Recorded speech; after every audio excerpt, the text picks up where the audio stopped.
আমরা 17 বছর এই অঞ্চলে আমাদের যে একটি রাজনৈতিক দল, এই রাজনৈতিক দল আমরা গণতান্ত্রিকভাবে যেভাবে আমাদের সভা সমাবেশ মিছিল মিটিং আমরা এখানে স্বাধীনভাবে করতে পারি নাই, অর্থাৎ আমাদের রাজনৈতিক চর্চাটাকে আমরা সঠিকভাবে এখানে করতে পারি নাই।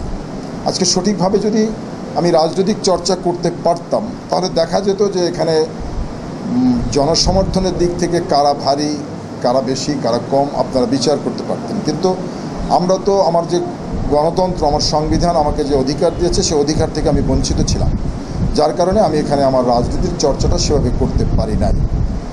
গত 5ই আগস্ট বাংলাদেশে একটি ছাত্র জনতার সফল গণ অভ্যুত্থানের মধ্য দিয়ে বাংলাদেশে একটি রাজনৈতিক পট পরিবর্তন হয়েছে। বর্তমানে আমরা একটি রাজনৈতিক পরিবর্তিত পরিস্থিতির মধ্যে আমরা বিরাজমান।